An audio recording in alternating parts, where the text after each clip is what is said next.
வணக்கம். செல்வகுமாரின் ஒரு நிமிட வானிலை ஆய்வறிக்கை. அதிகாரப்பூர்வ வானிலை அறிக்கைக்கு இந்திய வானிலை ஆராய்ச்சித்துறை அறிக்கையை பார்க்கவும். 2025 செப்டம்பர் 16 அதிகாலை பதிவு. நேற்றைக்கு செப்டம்பர் 15 சென்னையில் சைதாப்பேட்டையில் 12 சென்டிமீட்டர் மழை, மேலும் பல இடங்களில் 12, 10 என்று மழைப்பொழிவு கொடுத்திருக்கிறது. இந்த நிலையில் நேற்றைக்கு ஆந்திர எல்லையோர மாவட்டங்கள் கனமழை பொழிவு, மதுரை, ராமநாதபுரம், சிவகங்கை மாவட்டம் மற்றும் புதுக்கோட்டை மாவட்டத்தில் நல்ல மழை. புதுக்கோட்டை, மதுரை இடைப்பட்ட பகுதியில் தான் நல்ல மழைப்பொழிவு கொடுத்திருக்கு, மீமிசல் வரைக்கும். இன்றைய மழைப்பொழிவு கண்டிப்பாக பரவலாகும். கண்டிப்பாக அனைத்து மாவட்டங்களுக்கும் இன்றைய மழைப்பொழிவு நேற்றை விட கூடுதல் மழைப்பொழிவு உறுதி. நாளை மதியமே மழைப்பொழிவை தொடங்கும். கண்டிப்பாக நாளை மதியம், மாலை, இரவு நீடித்த நின்ற மழைப்பொழிவு. குறைந்தபட்சம் ஒவ்வொரு இடத்திலும் 1 மணி நேரத்தில் 2 மணி நேரத்துக்கு குறையாமல் மழைப்பொழிவு இருக்கும். சில இடங்களில் 4 மணி நேரம் கூட மழைப்பொழிவு பொழிவதற்கு வாய்ப்பு இருக்கிறது.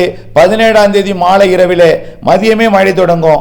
18ஆம் தேதியும் மழைப்பொழிவு பல்வேறு மாவட்டங்களுக்கு இருக்கிறது. 17, 18 மையமாக வைத்து நல்ல மழைப்பொழிவு கொடுக்க இருக்கிறது. உங்கள் மாவட்டத்திற்கு மழை எப்படி, மண்டலம் வாரியாக உங்கள் மாவட்டத்திற்கும் அறிக்கை சமர்ப்பித்திருக்கிறேன். அறிக்கைக்குள் சென்று வீடியோவில் சென்று பார்த்து பயன்பெற அன்போடு கேட்டுக்கொள்கிறேன். நன்றி.